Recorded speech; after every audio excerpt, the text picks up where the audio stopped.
Buenos dias, amigos. We're about 100 miles into the trip, stopping to get gas. Jason's ready to go. He's waiting on me to put this camera up and get on the bike so we can get going. Anyway, should be a good day. It's warming up a bit. It's kind of cool this morning. We'll see what we see when we get up the road.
I don't know what Jason's checking out, man, but must not be too serious because he's not freaking out.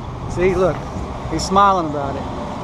Yeah, we are in Yazoo City, and you guys missed a lot of what happened since the last gas station. I tell you what, Jackson, Mississippi's got the worst roads in all the world, mostly because they ain't fixed them in 20 years. They were bad 20 years ago, and now they're still bad today, but it's okay. We made it here to Yazoo. We're just chilling. Found a nice little shade over here under these crepe myrtles or whatever they are. I think we're about, let's see, $4.99. We're about 200 and, no we're not. We're about 110, 120 miles from our destination. We haven't even made it to the Delta yet, but we're not too far from it. So anyway, we're just gonna chill right here and then we're gonna get moving some more. And drink more water too while we're at it because it's getting hot.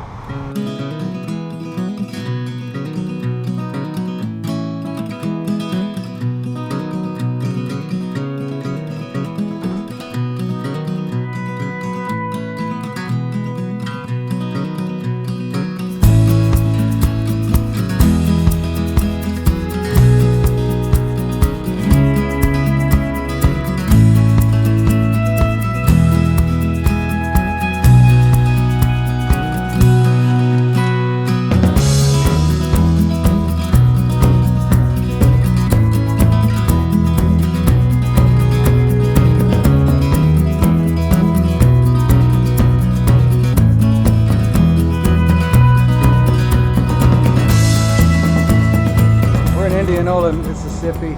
I take back every negative thing I said about this state.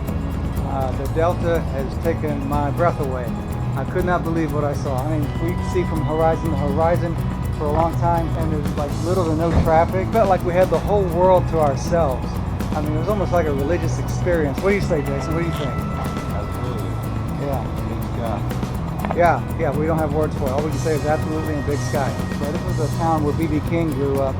We thought we was going to stay here, but apparently there's something going on. We couldn't get a reservation nowhere. So we're going to move about 60 miles further north up the highway to Clarksdale because we got a place up there.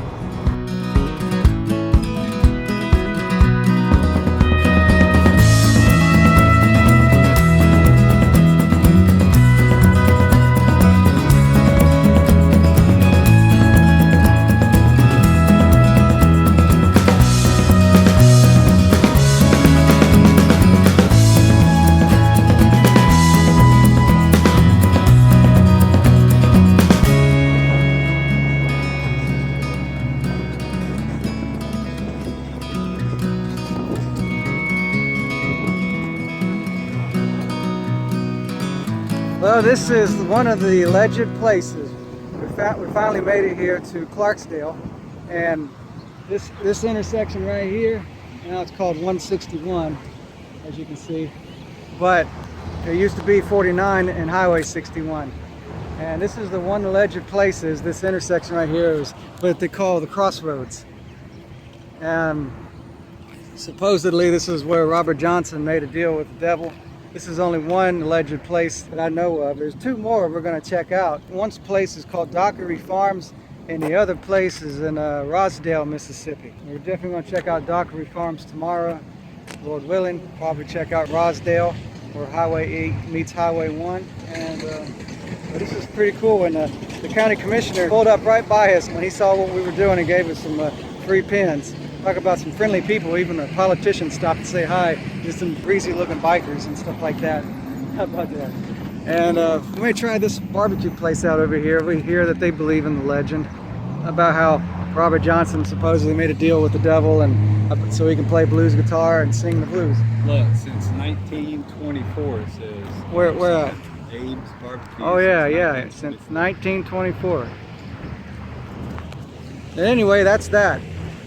We're gonna go find our hotel, which is just down this road here, and get settled in and see what happens next. Okay, we made it to the room. It's not a bad room too. The only thing that was available was a room with one bed. It's like we're trying to figure out what to do with that, but you know, it's the only place we can find around here because there's a big music festival going on in this area. But this is our room. It's occupied.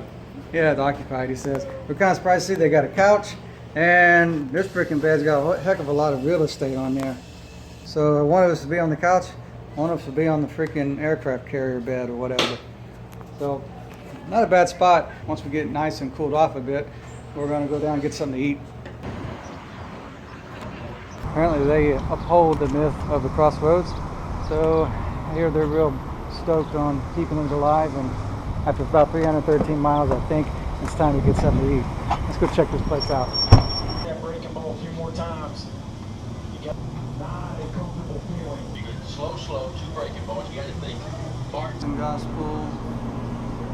Like that. Okay, you want one of these?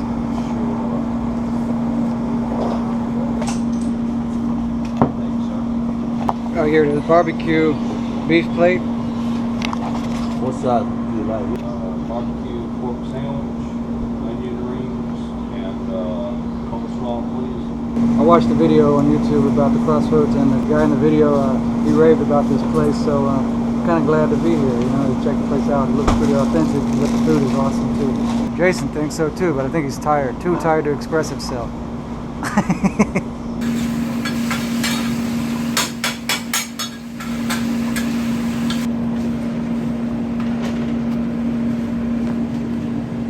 Looks good. I'm plenty full, and thanks a lot. It was way beyond my expectations. And we're gonna head back and just chill and just reflect on what we saw today. It's about 310 miles up here, so I'm a little tired. I think Jason's a little tired. It's written, it's written all over him. So we're just gonna get back and act like normal people, and we'll pick this up later.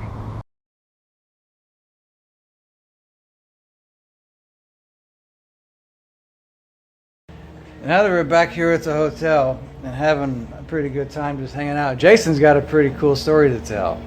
Check this out. Alright, once upon a time, when years ago, when I was living in a trailer with my wife,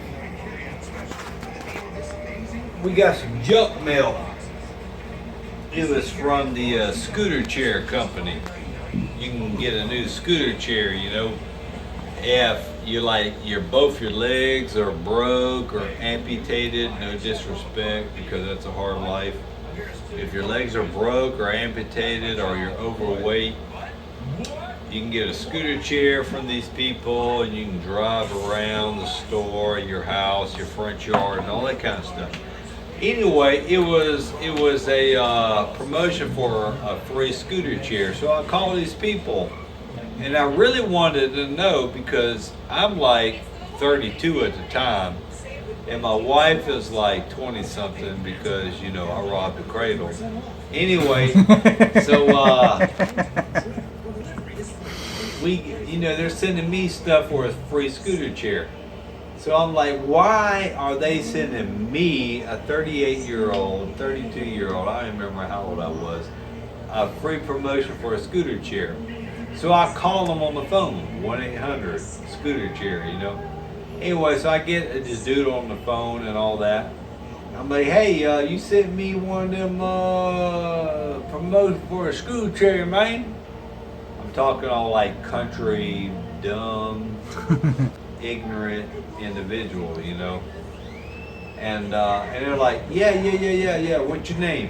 So I give my name. I'm like, yeah, you send me a scooter chair promotion, man. I need one of them scooter chairs up in here, man.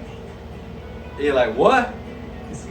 I can't understand what you're saying. I said, I need one of them new scooter chairs that you offering on a promotion. He's like, okay, I understand what you're saying. I said, it's not for me, it's for my wife. He's like, all right, we can, we might be able to hook you up. I said, my wife, she weighs about 375. She gets stuck in the mud in the front yard when I'm trying to get her up in the trailer. So you got one of them scooter chairs with the knobby tires on it? You're laughing. But he said, hold on, can you repeat that slowly? I said, do you got a scooter chair with knobby tires on it like a four-wheeler or a four-wheel drive? Because my whole front yard from my trailer is all muddy. She gets stuck in the one that she got now. She was like, hold on, we'd have to check with our tech support on that. I said, let me tell you a story. Just 2 weeks ago, she got a scooter chair. She's trying to get up in the front yard to go up into the ramp to the trailer. She got stuck. So I had to hook a chain to it to my truck and pull her out in the mud. Well, the dude I'm talking to on the phone thinks it's funny. He starts laughing. I said, dude, it's not funny. He said, excuse me, sir, I'm very, very, very, very, very, very sorry. I don't mean to laugh at your demise. I'm not laughing at you. I just never heard nothing like that before in my life. I'm like, I'm from Mississippi. This happens all the time. We got 365-pound women up all around. They're everywhere. And they all the freaking scooter chairs. So anyway, I said, so I need a scooter chair for my wife. They got them knobby tires and preferably one with four-wheel drive so she can get through the mud in the front yard so she can get up the ramp into the trailer. You know what I'm saying? He's like, yes, sir. I got to put you in touch with our tech department. I said, well, put me in touch with your tech department. So anyway, so he puts me in touch with his tech department. His tech department said, we have never heard anything like that before in our entire life. I'm just telling you the truth. I'm from New York City. We ain't even got mud up here in New York City. What the heck is mud? So I just had to hang up the phone on him. He's from New York City. So anyway, that's a true story right there. You need to prank your local scooter chair company. It's fun. When them telemarketers call you, don't just hang up. Don't just get mad when the telemarketers call you. Don't just get mad and just hang up. Jerk the chain for about 35 minutes and they won't call back no more.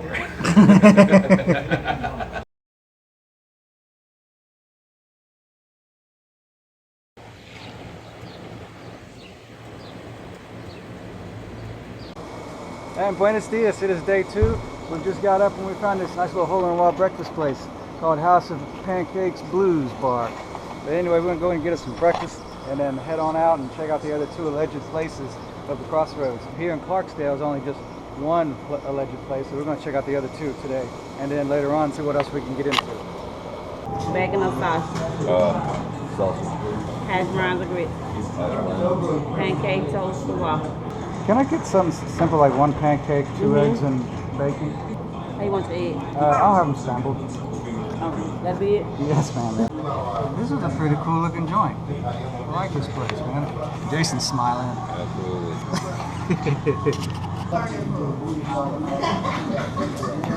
Now that looks original. Definitely better than Waffle House. I can dig Yeah, it. you got some. But that was a pretty good breakfast. So now the search begins. Let's get on the road.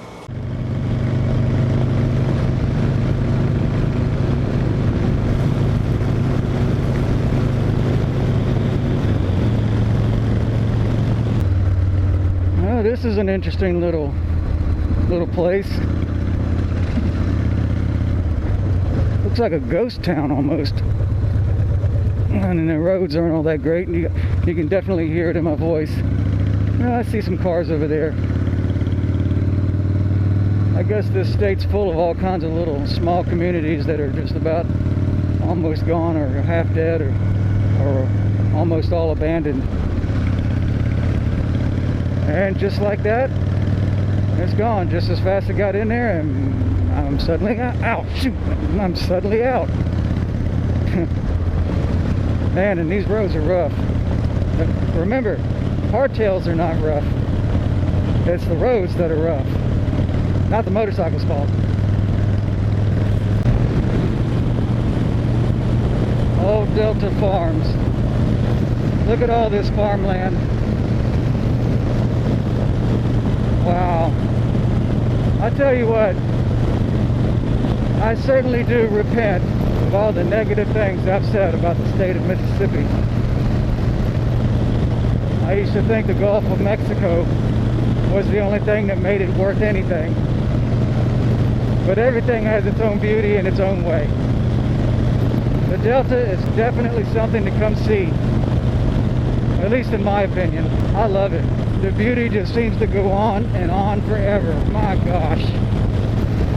I can't believe what I'm seeing out here.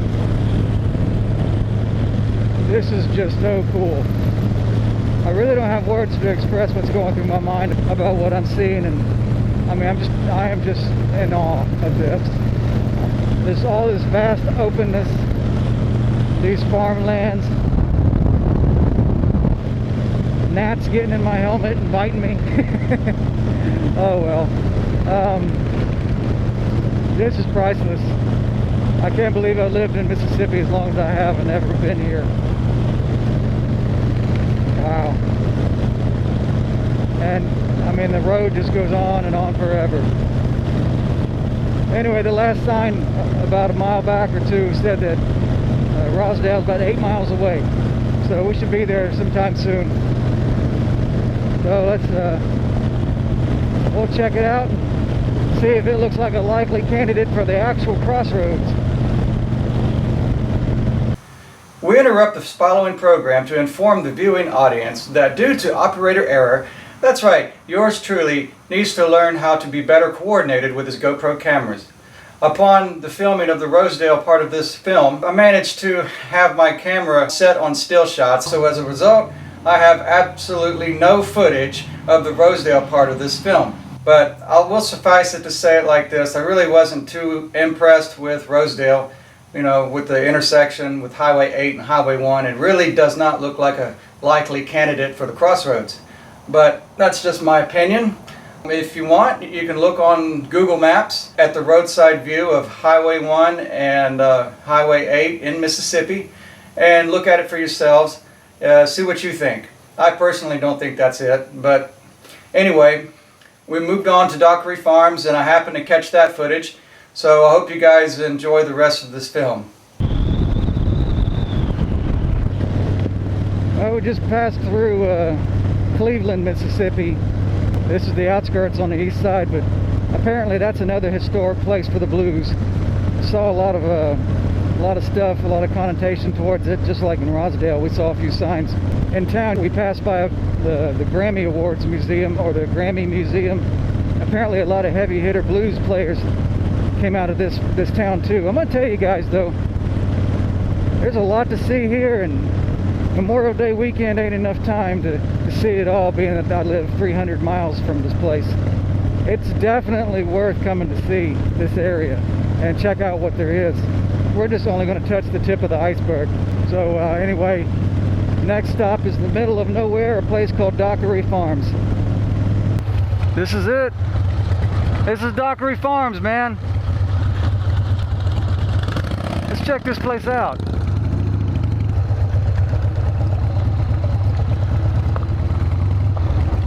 Look at this old gas station.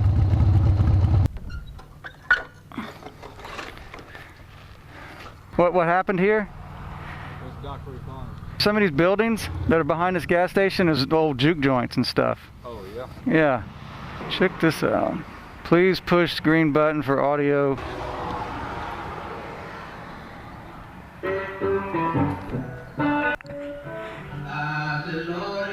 Oh, wow. This is cool. That is so cool, guys. Oh, man. I don't know if you can see that.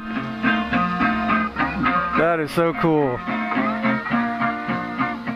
This photograph you see is of Mr. Will Dockery and his old. Got another fellow two-wheel biker who likes this place. How you doing? Yeah, this man here, his name is Mr. Jimmy. He just told me some neat stuff. Now, what were you telling me again?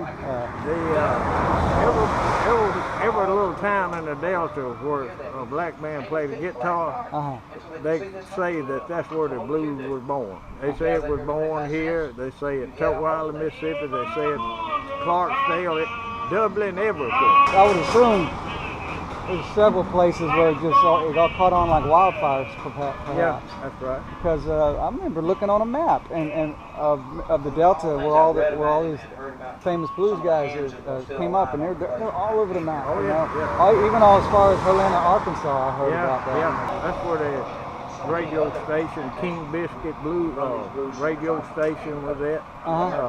Got so many of these blues trail markers signs up now. They're going to have to start weed-eating the highway because the mowers ain't going to be able to go up now. I mean, everywhere you look, there is a blues trail marker, thing like this. Yeah. Or maybe where they have the Indian mound, or just, you know. All kind of stuff. Yeah, oh yeah, they document it. They've been people from every country in the world pull up here. Wow. Yeah. So people come from all over the world to this little Mississippi Delta area to check out this. Yes, sir. I don't blame them. It's got a richness to it. They've been in here, that blues singer. Bill Abel from Duncan, Mississippi. He's a blues singer. I actually heard that the story of Robert Johnson's story. He used to come up here where the blues guys used to jam out. Yeah. And that was when he first got discovered. He got up and just blew everybody away. Somebody said he was dating some man's wife, and the man poured some whiskey. Yeah, that's what I heard. I don't know. I heard he was quite the ladies' man. I know that. Yeah. Well, look, guys, it's so cool to run into somebody who's from the area who definitely knows something to tell me some things I certainly don't know. Mr. Jimmy, thanks for talking with me about that. Man. Just be careful in Clarksdale.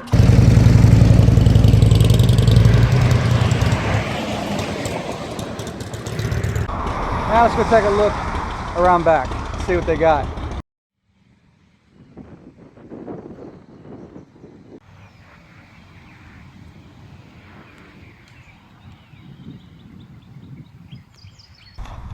This here is a legendary place, and it's also a historical fact. Over here in this area, I don't know if you guys can see that, this is one of the original juke joints. So these old-timey blues players used to get together and just jam. Probably right in that place right there, that might be where they jammed at, or they may have jammed over here. I'm willing to believe it's probably this place, or maybe this building over here. But this is where they used to play. They used to get together, and a man with whoever was playing would sit in the middle of the room with his guitar, and he'd just play and people would dance. I see a sign right up here, and it says, "The Dockery Farms Foundation welcomes you to the historic Dockery Cotton Gin, which was built in the 1920s and was operational until the late 1950s. All the equipment is in its original condition." Well, let's take a look inside. Now we know what this building is for. Look at these old cotton gins, man. I mean, look at this stuff. Okay, well, we know that this is probably not where they jammed at. I'm wrong. This place has been here forever. Who knows if it's still functional. Oh, wow. Oops, watch your step. So it's my guess that The guys that came out to this area on this property to play music, they probably worked here. I don't know. I didn't read that. I'm just guessing. But they definitely congregated on this property. Their little jam sessions probably went down here in a building like that, or maybe they're a shotgun building. But anyway, the story goes, as far as Robert Johnson, he got discovered on this place right here, musically speaking. See, the story is that as a young man, he was quite the harmonica player, but he really aspired to play blues guitar and sing. He came up to one of these buildings here where the jamming used to go on, and he used to come up as a young man, and he would ask for the permission of the musicians to play their guitars while they were on break. And so they let him do it.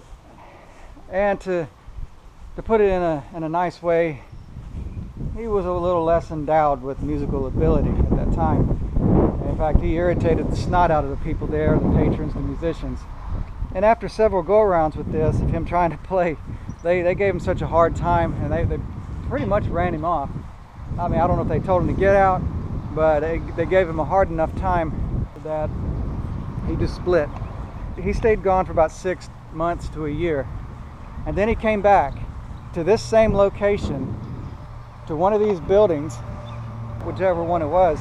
He walked in the door, and they seen him, and they were kind of like, oh man, look who it is. And they asked him, so why are you come back here? You come back to annoy the people once more? And Robert Johnson said to him, I just want to play the guitar. I want to play when you're on break. And they told him, well, you better know what you're doing. So they sat down, and Robert Johnson got up, and he blew the whole place away. He had such a haunting voice when he sang, and his guitar playing, he had long fingers that he could reach notes that nobody else could reach, and play the guitar in a way that nobody else could play. The great mystery is, how did that happen in a year's time? Well, some people, that's where the folklore that he sold his soul to the devil came about, because they couldn't conceive of somebody going away for that amount of time and then coming back all of a sudden playing like they've been playing for 30 years. But I'm going to be honest with you guys, that is very possible that you can do, because my experience as a drummer, as a musician, I'm self-taught, and within a year to 2 years I was playing gigs by the age of 14, and people were wanting to know how long I played, and when I would tell them how long I've been playing, they were just blown away by that. I'm not trying to toot my horn, but I'm going to say you don't need to make a deal with the devil to do anything. And on top of that, biblically speaking, he needs no contract. He's already got you until the day you turn to Jesus. But anyway, that's another story.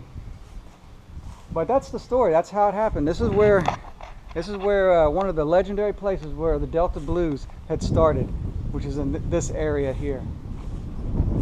Now they say that the original Crossroads, one of the alleged places, is right out there, right out here in front of Dockery Farms, which is Highway 8.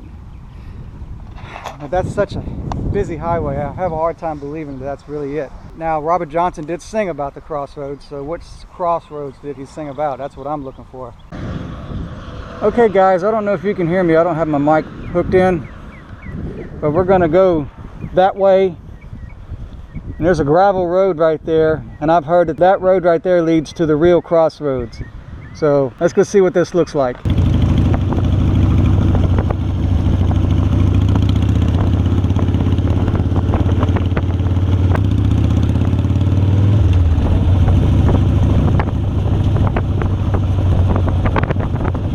Yep, I'd have to say this is old-timey for sure.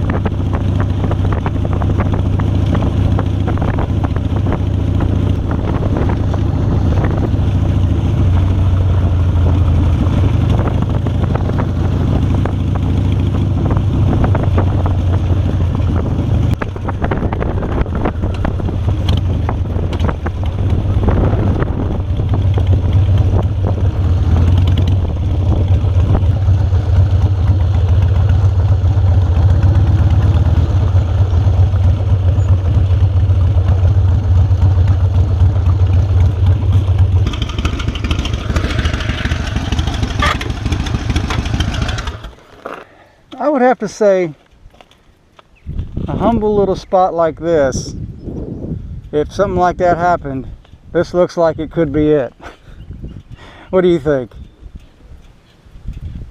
It definitely Looks like somewhere for a freaky encounter with the devil. Okay, we're taking pictures, but this looks like a place where that might happen. For all them blues players who used to play at Dockery Farms, all them big names, which this is just a mile off from Dockery Farms, definitely they knew about this intersection right here. And somebody's coming right now. Hey, it might be the devil. He wants to know what we want. This might be it. How you doing? Nope, that wasn't him. No deals for us. But look at this place. Robert Johnson, Willie Brown, Sun House, Howlin' Wolf, B.B. King. If Dockery Farms was the happening place that it was, they definitely traveled through here. I mean, this looks like the kind of area you'd come to where something like that would go down. But the question is, did Robert Johnson really sell his soul to the devil so that he can play guitar? Is that really true or not? Me personally, I don't believe it.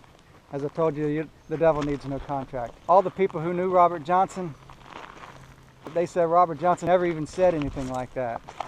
He never even brought up a story like that.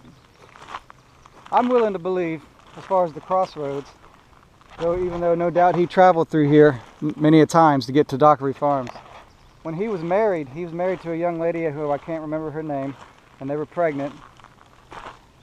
And she died giving childbirth, and so did the baby. And they say that's when Robert Johnson had turned his back on God, and he went and did his own thing. Some people say that's the Crossroads. You know, perhaps the Crossroads was an allegorical thing, you know, what he sang about. But anyway, I think this might actually be the place. But then again, that's just conjecture. Who knows? You decide. Is it Clarksdale? Is it Rosedale? Or is it out here? You know, what do you guys think? Even though Dockery Farms is a real place of real people, of real stories, it's a historical spot for the blues. So I'm going to leave that up for you guys to decide.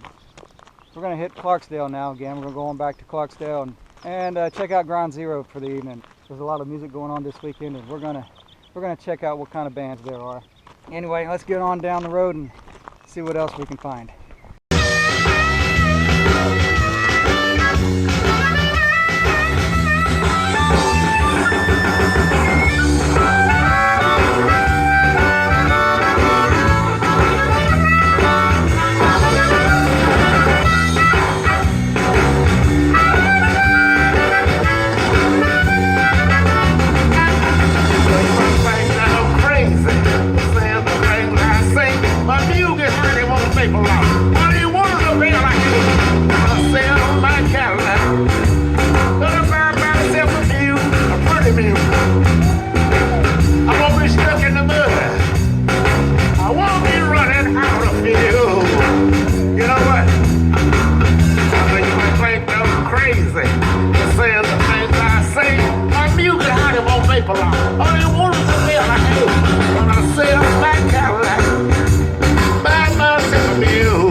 Ground Zero. The place is owned by the famous actor Morgan Freeman, one of my favorite actors. It's a pretty humble looking joint. We're going to go and see what they got going on and see if there's anything happening inside. Sounds like a pretty happening place. Here's what it looks like on the inside.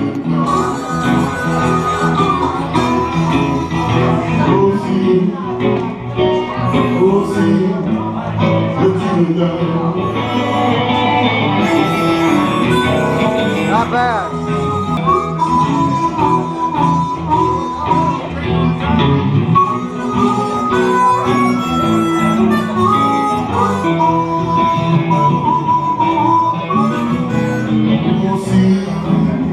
See right, see what you done. Made me love you. Now your man come. Well, I guess this is going to conclude this video. If you like it, don't forget to hit like and subscribe. And leave a comment down below what you think about the idea of the Crossroads, where you think it may have been. You know, I'd like to hear your thoughts. Anyway, I'd like to thank you for watching, and you guys be good to yourselves. Thanks a lot.